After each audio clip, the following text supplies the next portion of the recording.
sombras, escala as montanhas pra me encontrar. Derruba muralhas, destrói as mentiras pra me encontrar. Traz luz para as sombras, escala as montanhas pra me encontrar. Derruba muralhas, destrói as mentiras pra me encontrar. Traz luz para as sombras, escala as montanhas pra me encontrar. Derruba muralhas, destrói as mentiras pra me encontrar. Traz luz para as sombras, escala as montanhas pra me encontrar. Derruba muralhas, destrói as mentiras pra me encontrar. Oh, impressionante, infinito, ousado amor de Deus. Oh, que deixa as 99 só pra me encontrar. Não posso comprá-lo, nem merecê-lo, mesmo assim se entregou. Oh, impressionante, infinito, ousado amor de Deus.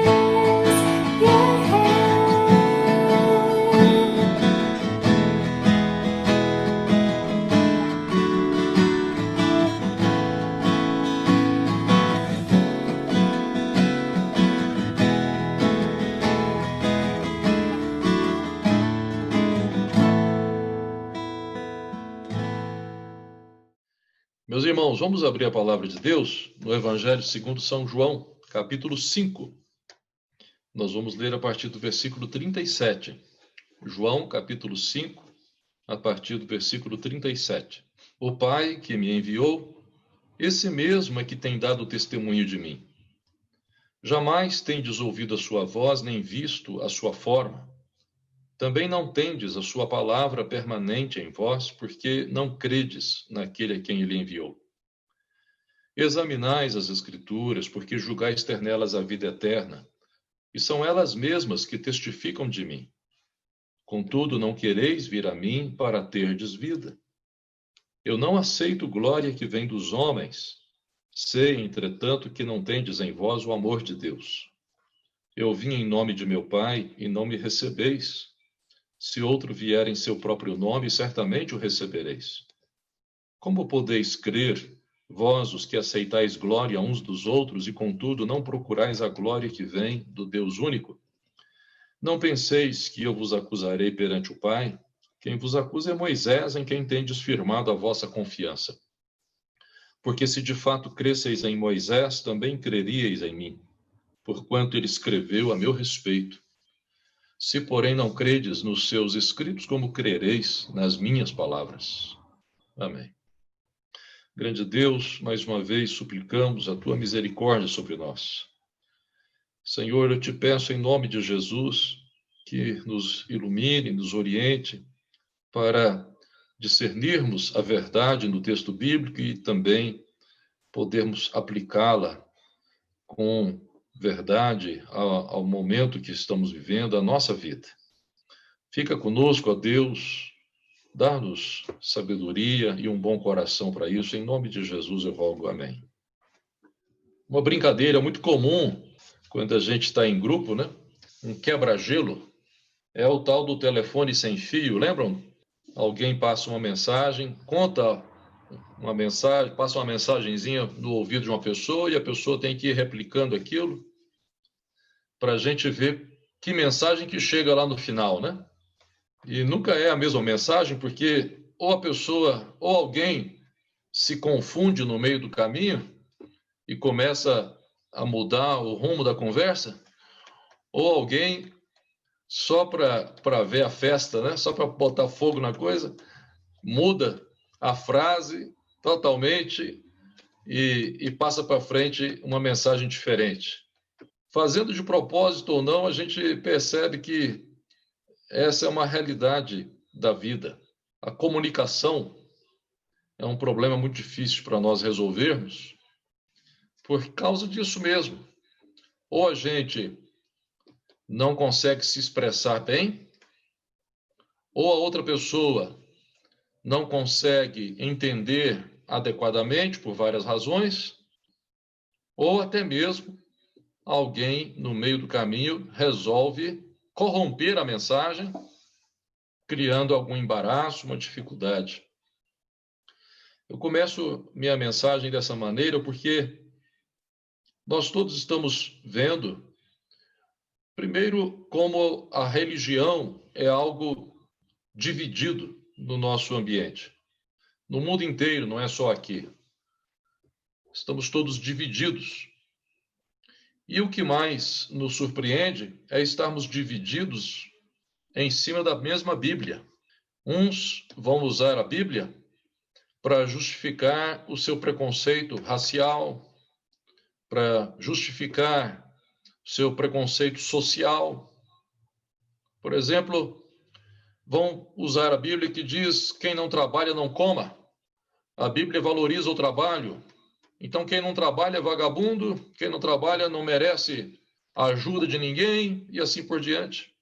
Outras vezes a gente vai ouvir as pessoas pegando a palavra de Deus, a mesma Bíblia, para dizer que o homem é o cabeça do lar mesmo, ele é o chefe da mulher, então ele tem autoridade para mandar e, se preciso, até para corrigir a esposa, e esse corrigir fisicamente, né? E eu poderia tomar nosso tempo aqui, mas não vou, com citações históricas de como a Bíblia foi usada muitas vezes para justificar ações de governo, ações de Estado contra outros povos, como durante a colonização europeia sobre a África, durante a colonização aqui das Américas também. A mesma Bíblia sempre esteve à frente de tudo. Cada povo invasor, nesses períodos que eu citei, a primeira atitude que tomava era levantar uma cruz onde estavam. Nós podemos pensar no que acontece hoje ao nosso redor e ficar observando que as pessoas que estão sendo acusadas de práticas de opressão, de perseguição, de injustiças, algumas delas são cristãs, são pessoas que frequentam a igreja. Nós poderemos ver isso acontecendo onde a gente menos espera. Agora mesmo, durante esses passeatas, esses movimentos que estão espalhados pelo mundo, né, contra o racismo, a gente precisa perceber que muita gente que está do lado opressor, né, que praticou o racismo, que de alguma maneira eram evangélicos, são de igrejas protestantes também, são católicos, são cristãos, pessoas que vão à igreja, tomam a Santa Ceia, a Eucaristia, se batizam, crismam, ouvem a Bíblia, mas, de alguma maneira, a mensagem do Evangelho é distorcida na cabeça das pessoas, nos seus corações, e a atitude que elas vão tomar depois é totalmente impensada.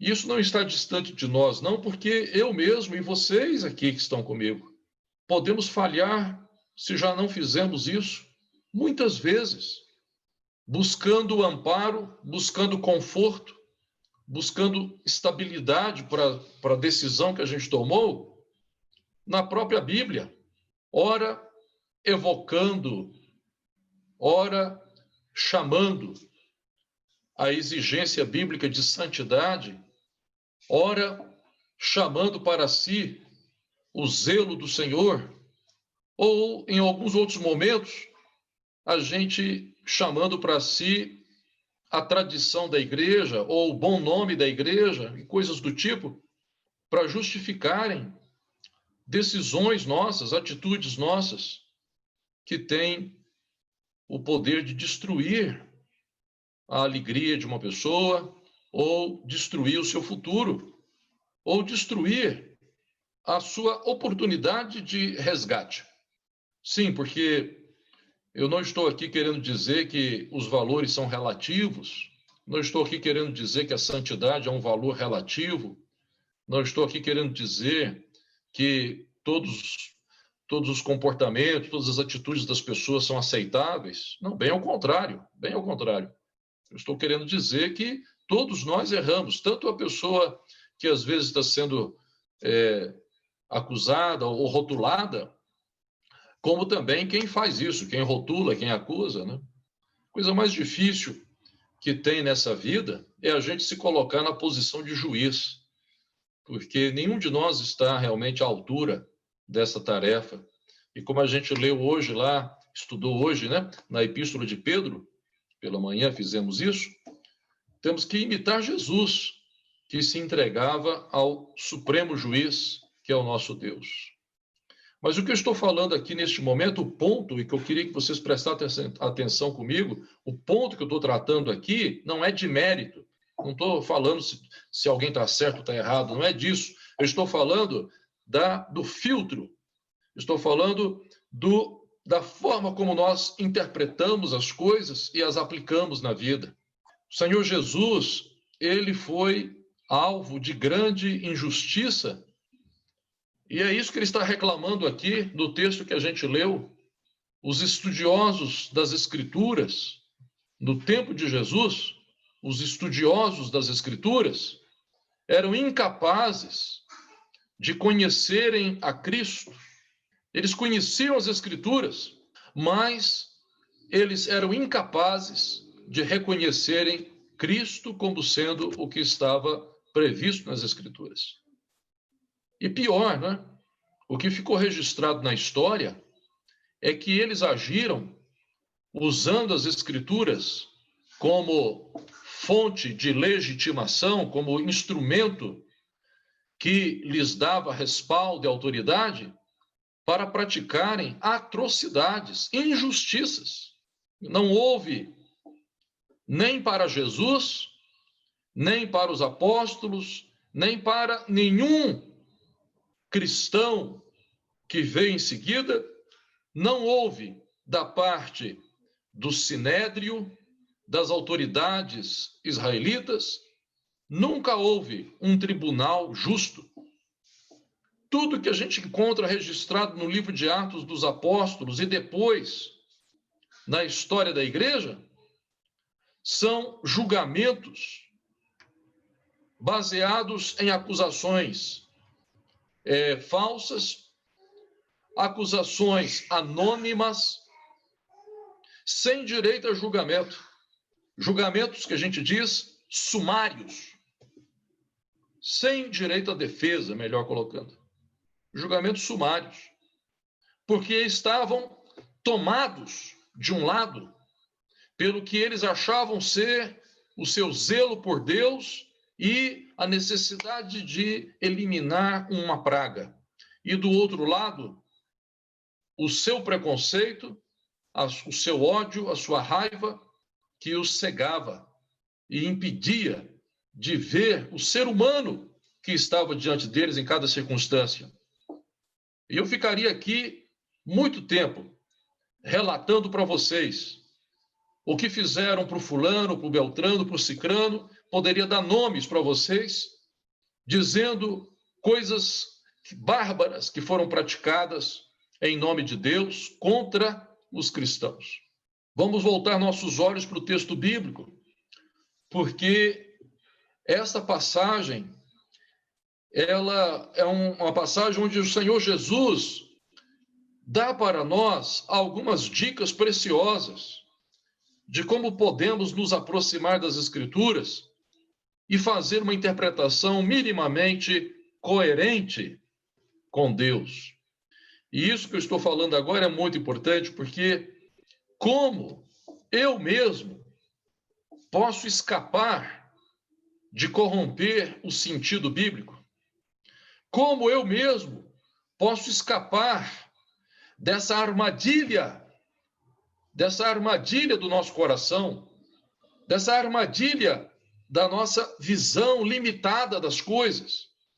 Isso é um perigo muito grande que todos vivemos. Nós estamos trabalhando aqui um assunto muito difícil, porque parece não ter escapatória para nenhum de nós. Cada um tem a sua formação pessoal, sua cultura, tem os livros que leu ou os professores que ouviu. Cada um de nós tem a sua forma de buscar o conhecimento, de interpretá-lo. Cada um de nós lê o que quer ler. E isso a gente vê, por exemplo, no círculo das nossas amizades. Uma das coisas mais estranhas que a internet fez é a seletividade. Você só aceita como seus amigos no Facebook, você só aceita como seus amigos no WhatsApp e assim por diante, pessoas que pensam do mesmo modo que você. Quer dizer, você não tem chance nenhuma de ouvir o outro lado, porque você só ouve pessoas que falam exatamente o que você quer ouvir. E esse é o problema nosso na hora de ler também, porque eu só escolho para ler o que eu quero ler, o que eu quero ouvir. Eu não ouço mais nada, eu não pesquiso nada. Eu não sei o que o outro está falando, porque esse é o nosso jeito de ser. Quem são as pessoas que a gente convida para vir no nosso aniversário? Quem são as pessoas com que a gente está disposto a conversar lá no emprego? Não vou nem falar da intimidade. Você está lá no seu ambiente de trabalho, tem gente de todo tipo. Com quem que você conversa? Eu converso com todo mundo, mas conversa com profundidade ou superficialmente? Dá um oi para todo mundo, quer ser simpático para todo mundo. Isso não está valendo aquilo que eu estou dizendo. Porque eu estou falando de conhecer as pessoas. Nós temos nossos estereótipos, nós temos a nossa maneira de pensar o mundo, de ver o mundo. Nós temos os nossos preconceitos, todos nós, eu também tenho. E esse é o nosso problema para, por exemplo, ler as Escrituras e entender o que Deus está falando para nós, porque nós já temos as respostas, só estamos esperando confirmação. Só estamos buscando isso. Jesus falou no versículo 39, examinais as Escrituras, porque julgais ter nelas a vida eterna, e são elas mesmas que testificam de mim. Essa é uma dica importantíssima para nós. Nós temos que ter interesse. Temos que ter um interesse verdadeiro, genuíno. Isenção ninguém tem. Todos nós estamos inclinados a pensar de uma maneira, a preferir algo, a buscar alguma coisa, mas nós temos que ter pelo menos o interesse de ouvir o que está sendo dito.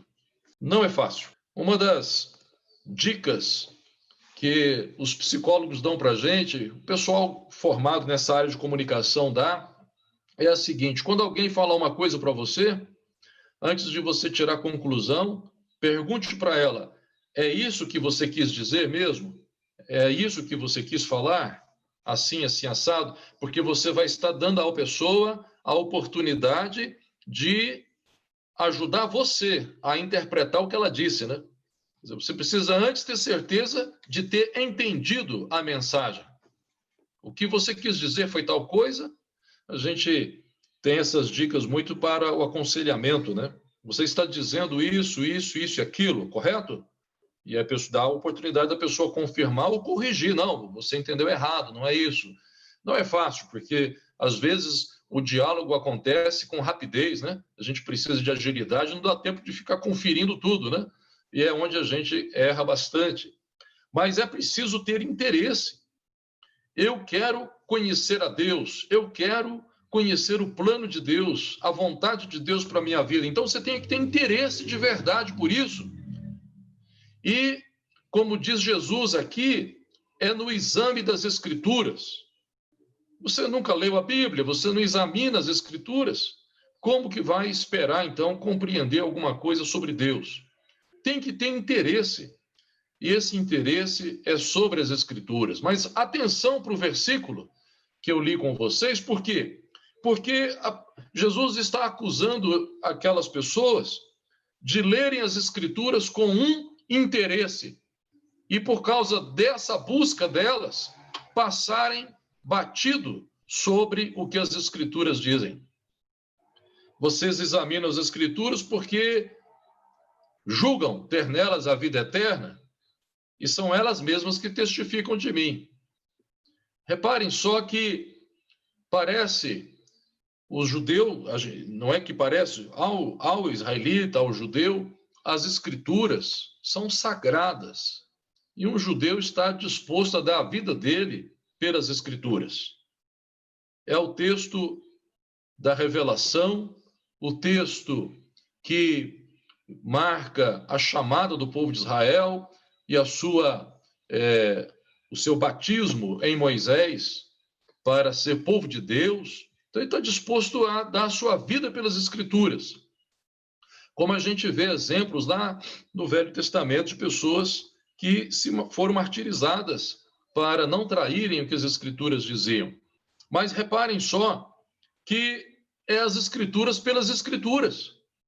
É como se nós aqui amássemos mais a Bíblia do que o que a Bíblia diz. Como se nós abraçássemos a Bíblia e vamos dormir com a Bíblia, deixá-la debaixo do travesseiro e vamos andar com ela agarradinha no coração, carregá-la só assim junto do peito nosso, porque amamos muito as Escrituras. Mas enquanto isso, estamos sendo desonestos nos nossos negócios, estamos sendo desrespeitosos com nossas esposas ou maridos, estamos desobedecendo os pais, estamos nós agindo de uma forma totalmente contrária às Escrituras, mas nós amamos as Escrituras. Nós estamos dispostos a ouvir uma pregação longa que cite bastante as Escrituras. Nós estamos dispostos a ouvir grandes pregadores, ouvir congressistas. Nós estamos dispostos a ouvir palestrantes. Buscamos isso e lemos bastante das Escrituras. Estamos dispostos até a aprender as línguas originais, fazer cursos, mas a nossa vida não muda, porque o nosso amor, o nosso interesse é superficial. Nós estamos buscando nas Escrituras apenas o que nos interessa, o que pode massagear o nosso ego, o que pode confirmar, legitimar o nosso jeito de pensar, justificar nossas ações, muitas vezes opressoras, ações ruins, perversas. Lembrem-se que as pessoas que crucificaram Jesus achavam que estavam prestando culto a Deus com isso. Lembrem-se que o apóstolo Paulo presenciou a morte de Estevão e recolheu as vestes das testemunhas daquele homicídio e achava que estava louvando a Deus com isso. Lembrem-se que o apóstolo Paulo estava a caminho de Damasco com todo o ódio no coração e violência, disposto a continuar lá, arrancando de suas casas homens, mulheres, jovens, crianças que confessassem em nome de Jesus e lançá-los em prisões, ainda que fossem pessoas extremamente honestas, ainda que fossem pessoas de bem. Estava disposto a fazer isso quando foi interrompido por Jesus no meio do caminho com aquela frase maravilhosa: por que você me persegue? Por que você me persegue? Examinais as Escrituras de que maneira? O que é que você busca nas Escrituras? Quando você abre a Bíblia para ler, quando você está estudando a Bíblia, o que é que você está buscando? Ela pode dizer coisa muito diferente do que você quer ouvir. Ela pode dizer coisas que vão colocar diante de você o desafio de um rumo totalmente novo para você. Ela pode colocar diante de você o desafio de abandonar seus projetos, seus negócios. Ela pode desafiar você a uma coisa muito diferente. Você está disposto a ouvir as Escrituras? Quando nós lemos a Bíblia, nós temos que lê-la com verdadeiro interesse e do mesmo modo quando a gente está conversando com as outras pessoas, não é? numa sociedade dividida, como nós estamos vendo, não apenas no Brasil, no mundo inteiro. Ou você é de esquerda, ou você é de direita, dá até antipatia já falar essas coisas. Dá até antipatia. Eu sou PT, eu sou Bolsonaro, eu sou vermelho, eu sou não sei o quê, verde e amarelo. Pelo amor de Deus, que ponto que nós chegamos? Ninguém consegue se entender, ninguém consegue se ouvir. E todo mundo começa a agir do mesmo modo que condena no outro. Todos estão agindo do mesmo jeito, do mesmíssimo modo que recriminam no outro. Prestem atenção no que está acontecendo. E isso acontece dentro da família, acontece dentro da igreja, acontece em todo lugar. Nós temos que evitar isso. Por isso que eles não conseguiam reconhecer Jesus de jeito nenhum. Jesus estava ali diante deles, revelado nas Escrituras e agora manifesto diante deles, mas eles não podiam aceitar isso. Uma outra dica preciosa que Jesus nos dá, então, além do interesse isento, esse interesse de ouvir o que realmente está sendo dito e examinar aquilo, não com inclinação emocional, com tendências, mas dando a chance do outro realmente dizer o que precisa ser dito. Jesus dá uma outra dica para nós agora no versículo 42, porque neste versículo, Jesus mostra para nós o que é que pode corrigir as nossas inclinações. Eu tenho as minhas inclinações, sim, eu confesso. Tenho meus preconceitos, tenho minhas vaidades, tenho a minha tendência, né, de pensamento, tenho a minha inclinação. Cada um de nós tem. Agora, esse versículo 42 mostra para nós como podemos fazer a correção do percurso do conhecimento, do entendimento. Jesus acusava aquelas pessoas de não terem nelas o amor de Deus. Vocês não têm o amor de Deus em vocês. De ponta a ponta na Bíblia, nós dizemos que vemos o amor de Deus. O amor de Deus revelado na primeira página da Bíblia até a última. O que liga todos os 66 livros da Bíblia é o grande amor de Deus por nós. Amor que levou Deus a fazer aliança com os seus inimigos, com os pecadores. Amor que levou Deus a tolerar os pecados das pessoas. Amor que levou Deus a doar, entregar pessoas inocentes em lugar dos pecadores. Amor que levou Deus a levantar no meio dos pecadores profetas, suscitar no meio deles líderes para ajudá-los a acharem o caminho da vida.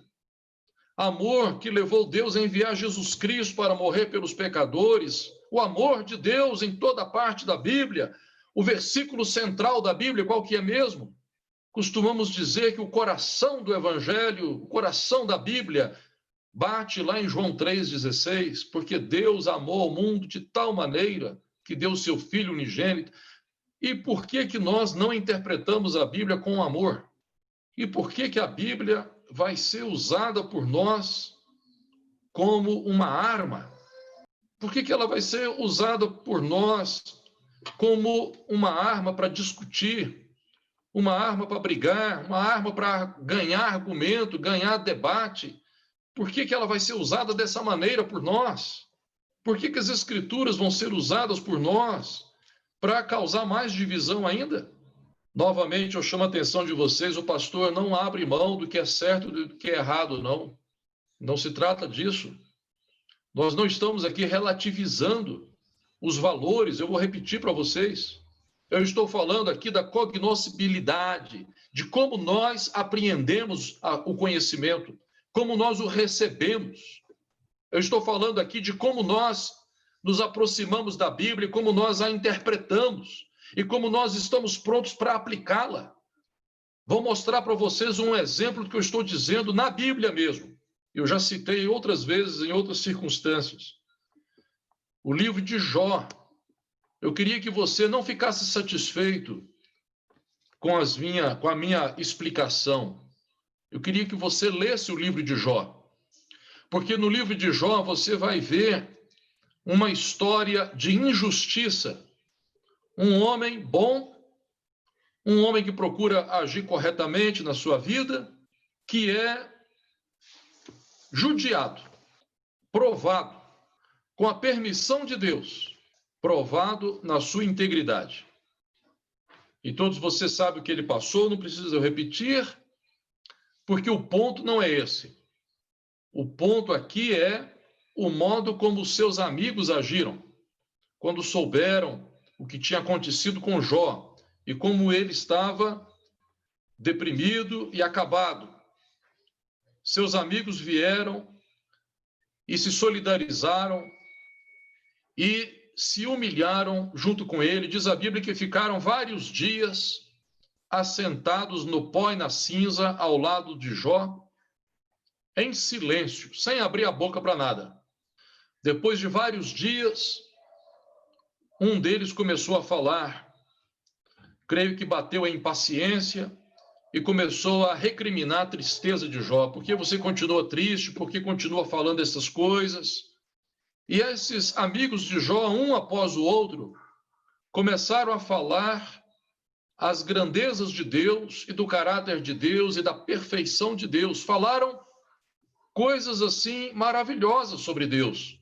Deus é o Criador, Deus é o Senhor, Deus é o soberano Senhor, Deus faz o que quer, ninguém pode julgar ou colocar Deus, ou questionar Deus. E vão falando coisas muito corretas sobre Deus. Eu não vejo em todos os discursos dos amigos de Jó, registrados lá naquele livro, nada de errado. Só falaram o que é certo. Mesmo assim, lá no final do livro, tem uma repreensão de Deus para eles. Deus diz assim: vocês não falaram de mim o que era bom. Achem este versículo aí no livro de Jó. Vocês não disseram de mim o que era bom. Puxa vida, mas como? Eles falaram que Deus é santo, que Deus é sábio, que Deus é poderoso, que Deus é onipresente. Falaram tudo de Deus. E Deus fala: vocês não falaram de mim o que era bom.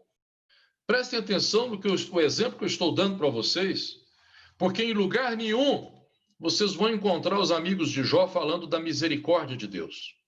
Em lugar nenhum vão encontrar isto. E foi exatamente o que Jesus repreendeu nos fariseus e nos saduceus e nos sacerdotes, nos líderes religiosos da sua época. Vocês são muito zelosos, muito caprichosos em tudo. São capazes de dar o dízimo até de uma ervazinha que recebem, de uma colheita modesta. Mas vocês negligenciam a misericórdia. Deus repreendeu os amigos de Jó, que tiraram da Bíblia apenas aquilo que trazia para eles mesmos segurança, arrogância, um orgulho muito grande. A Rose achou para mim Jó capítulo 42, versículo 7. Confiram aí. Jó 42, 7. Obrigado, Rose. É isso que nós fazemos com a Bíblia. Nós temos necessidade de um grande rei, de um Deus onipotente que resolva todos os nossos problemas. E é isso que nós vamos exaltar em Deus. Nós nunca vamos exaltar em Deus a modéstia do Senhor demonstrada em Cristo. Nós nunca vamos exaltar em Deus a disposição de Jesus para o sacrifício. Até a cruz que a gente colocar dentro da igreja vai ser uma cruz dourada, prateada, alguma coisa que reluza, que traga para nós o conceito de riqueza, de grandeza, de glória. Nós não vamos exaltar de Cristo e de Deus aquilo que nos envergonha. Nós vamos sempre tentar transformar a coroa de espinhos numa coroa de pérolas. Mas é porque Jesus foi glorificado, pastor. É porque Jesus já está nos céus. Sim, mas nós não. E nós estamos aqui para representar Cristo na terra. E quando nós lemos a Bíblia, como a gente leu hoje de manhã, ela está dizendo para nós sermos submissos, está dizendo para nós termos uma atitude que muitas vezes nós vamos interpretar como atitude de derrotismo, de alienação, mas ela está falando para nós suportarmos as fraquezas uns dos outros, suportarmos, sustentarmos uns aos outros. Vai falar para nós termos isso, mas não é isso que muitas vezes acontece no nosso próprio casamento, no nosso relacionamento conjugal, não é isso que às vezes acontece. No nosso trato uns com os outros dentro da nossa própria casa, a gente não consegue. Vocês não têm o amor de Deus em si. Então, a interpretação que nós fazemos da Bíblia, a aplicação que fazemos dela, não glorifica a Deus. Distorce a imagem de Deus, distorce a mensagem do Evangelho. E nós somos incapazes de mostrar a mesma disposição que Deus tem para conosco. Porque quando se trata de nós, pessoalmente, então nós esperamos paciência das outras pessoas, esperamos tolerância de Deus, esperamos compreensão, esperamos que Deus nos dê uma outra chance, que as pessoas nos deem outra oportunidade. Nós esperamos tudo isso, mas quando são as outras pessoas na nossa frente, nós vamos ali agir de outro modo. Nós precisamos examinar com mais critério as nossas razões, os nossos motivos. Por que nós estamos exigindo tal comportamento de alguém? Por que realmente nós estamos colocando determinada regra para um filho, para uma filha? Por que realmente nós estamos exigindo isso de alguém? Qual é a nossa verdadeira razão? É apenas a nossa raiva? É apenas a nossa indignação? É apenas o nosso preconceito? É apenas o nosso ódio? É porque nós não aprendemos a olhar as coisas com outra cabeça? Só pensamos de um jeito? Não conseguimos abrir essa bendita cabeça nossa para nada? Qual é a nossa razão? Vocês não têm o amor de Deus em si e carregam raiva, mágoas o resto da vida, não sabem perdoar, não sabem mudar o rumo das coisas, são capazes de infernizar a vida dos outros, ainda que a sua esteja sendo infeliz, mas problema. O que interessa é alguém aqui não ser feliz. Pensem comigo, o que nós estamos fazendo, se realmente estamos indo para o céu, ou se estamos indo para o inferno. Se realmente estamos caminhando o caminho de Jesus, ou se estamos caminhando o caminho da morte, com uma ilusão na cabeça, vendo o que a gente quer ver, seguindo o canto da sereia, e não a luz de Jesus. Por isso, o versículo 44 me traz a última dica que eu gostaria de destacar aqui do texto, que é justamente a humildade. A humildade. Como podeis crer, vós os que aceitais glória uns dos outros, e contudo não procurais a glória que vem do Deus único? De quem que nós estamos buscando a aprovação, entendeu? No caso, quando Jesus fala buscar glória uns dos outros, é buscar aprovação. Eu estou preocupado com o que a igreja vai pensar sobre mim se eu tomar determinada decisão. Estou preocupado com a minha aceitação do grupo, eu estou preocupado com o que a minha família vai pensar, com a tradição familiar, sei lá o quê. Estou preocupado em receber a aprovação dos outros. É como a gente, quando se arruma de manhã para sair na rua, a gente fica ali cuidando, né, com o cabelinho, com a roupa que está vestindo, porque a gente sabe que vai ser julgado, né, que as pessoas vão olhar e vão pensar, está esquisito, nossa, como é que pensa? E às vezes as pessoas nem estão vendo a gente, e nós estamos preocupados, mas enfim, a gente sabe que é uma aparência exterior que vai causar alguma impressão ou não, então a gente se cuida. E é assim também no ambiente emocional, psicológico, né?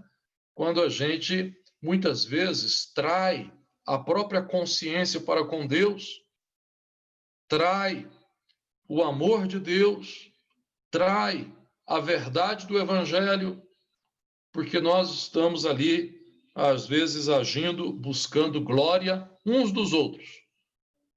Por exemplo, eu não vou dar o meu braço a torcer, sei lá o quê, porque eu sempre agi assim e eu vou manter essa coerência. Às vezes é uma coerência burra, uma coerência que não está levando a lugar nenhum, só está me levando a bater a cabeça contra a parede.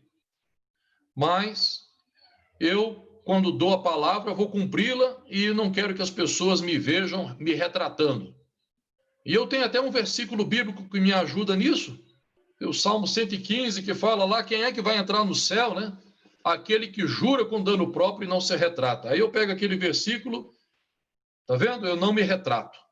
Eu não vou voltar atrás. Eu disse que vai ser assim até o fim. Mas é uma decisão burra, é uma decisão ruim, é uma decisão que vai contra o amor de Deus, vai contra a verdade do Evangelho, é uma decisão que vai contra o bem, não está promovendo o bem. Não, mas eu não posso voltar atrás.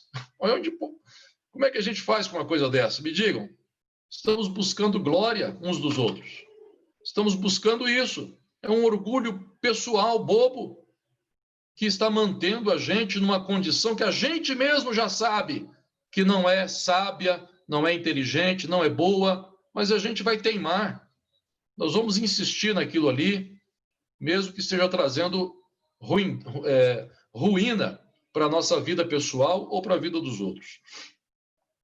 Nós precisamos buscar a glória que vem de Deus. Lembra de Jesus falando no Sermão do Monte? O que uma mão sua fizer de caridade, né?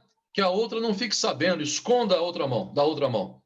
Não fique publicizando os seus atos de generosidade, de bondade, para você receber a recompensa de quem?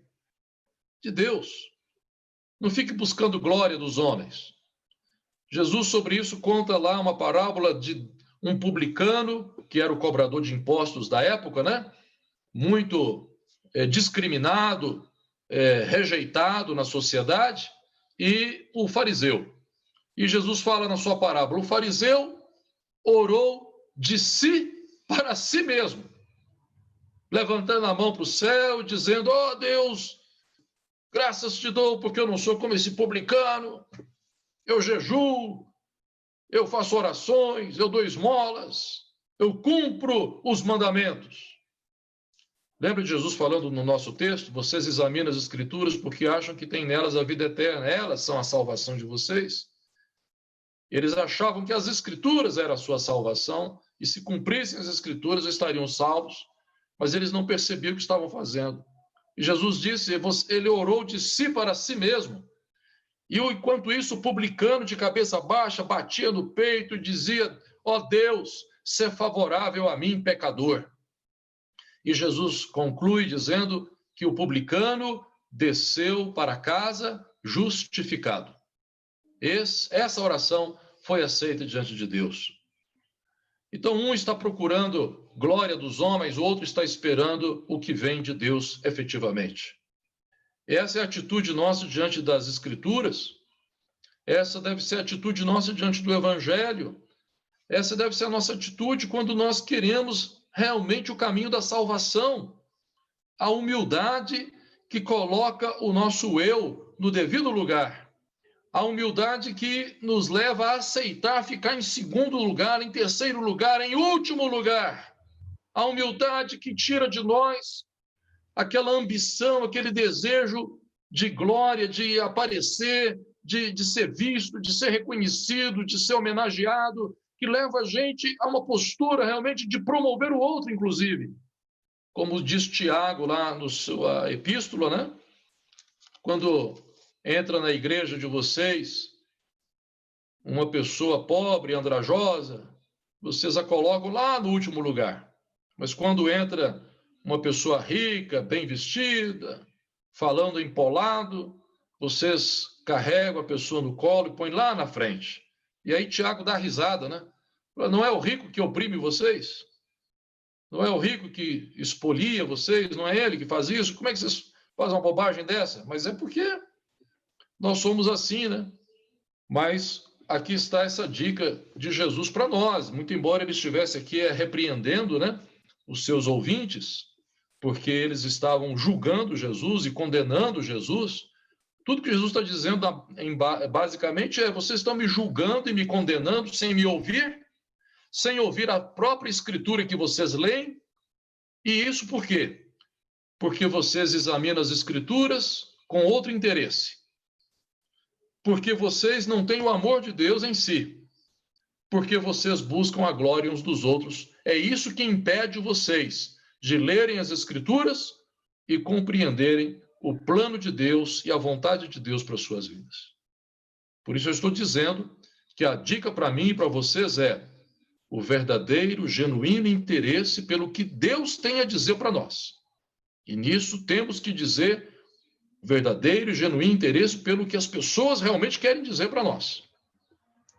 Amor de Deus no nosso coração. Isso vai corrigir as distorções do nosso caráter, as distorções da nossa formação intelectual, as distorções da nossa própria formação moral, ética, que nos leva a ter as nossas preferências, os nossos gostos, e nos impede de aceitar, receber o ser humano do outro lado. A humildade, por fim, que destrona de fato o nosso eu e nos coloca em condição de mudar nosso próprio comportamento à luz da vontade de Deus. Um dia, vocês sabem, está registrado aqui no Evangelho de João mesmo, um dia esses fariseus pegaram uma mulher em adultério. Ela estava em pecado mesmo, estava fazendo uma coisa errada mesmo, não estava certo o que ela fez. E eles arrastaram aquela mulher até a presença de Jesus e pediram para Jesus fazer o que é certo.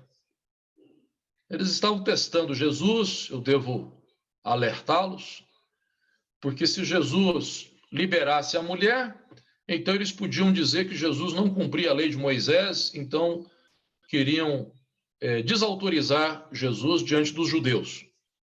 E se, por outro lado, Jesus dissesse, não, ela tem que morrer mesmo, como diz a lei, eles iam imediatamente acusar Jesus diante dos romanos, porque, sob intervenção dos romanos, como estava a nação judaica, ninguém poderia decretar pena de morte no país, a não ser os romanos. Isso era uma lei na época. Então, a armadilha era muito boa. A mulher foi pega em adultério, estava traindo a lei, e a punição da lei para aquele caso era a morte. Jesus condena, eles o levam para os romanos. Jesus não condena, ele vai ser desprezado pelos judeus porque ele não cumpre a lei. E eles jogam a mulher diante de Jesus e nós aqui ficamos torcendo por Jesus, né? A gente torce por Jesus. Como que Jesus vai sair dessa armadilha? Como Jesus vai sair dessa? E a gente fica entusiasmado demais por causa da esperteza de Jesus.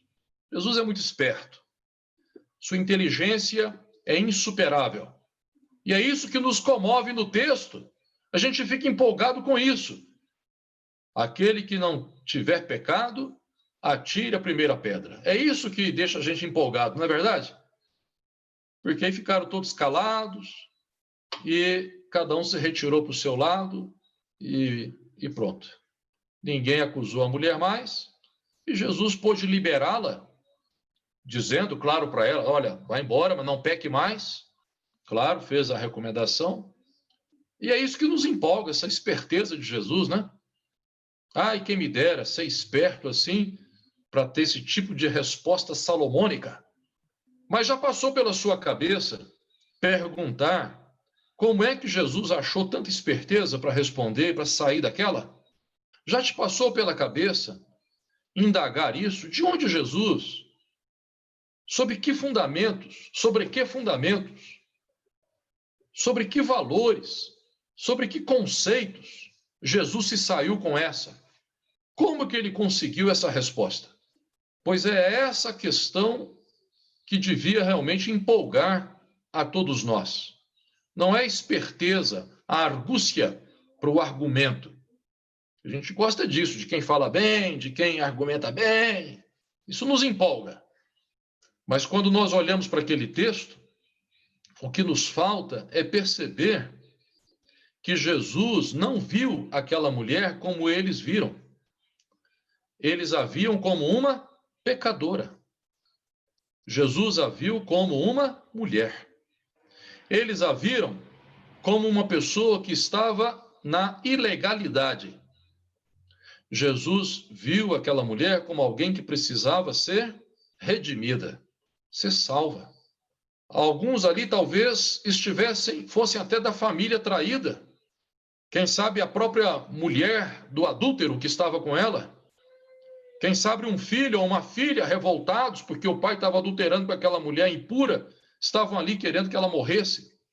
E Jesus, no entanto, não dá lugar para o ódio nesse momento. Ele vê isso. Alguém por quem ele mesmo, Jesus, devia dar a sua vida. É o que Jesus fala em João 3, né?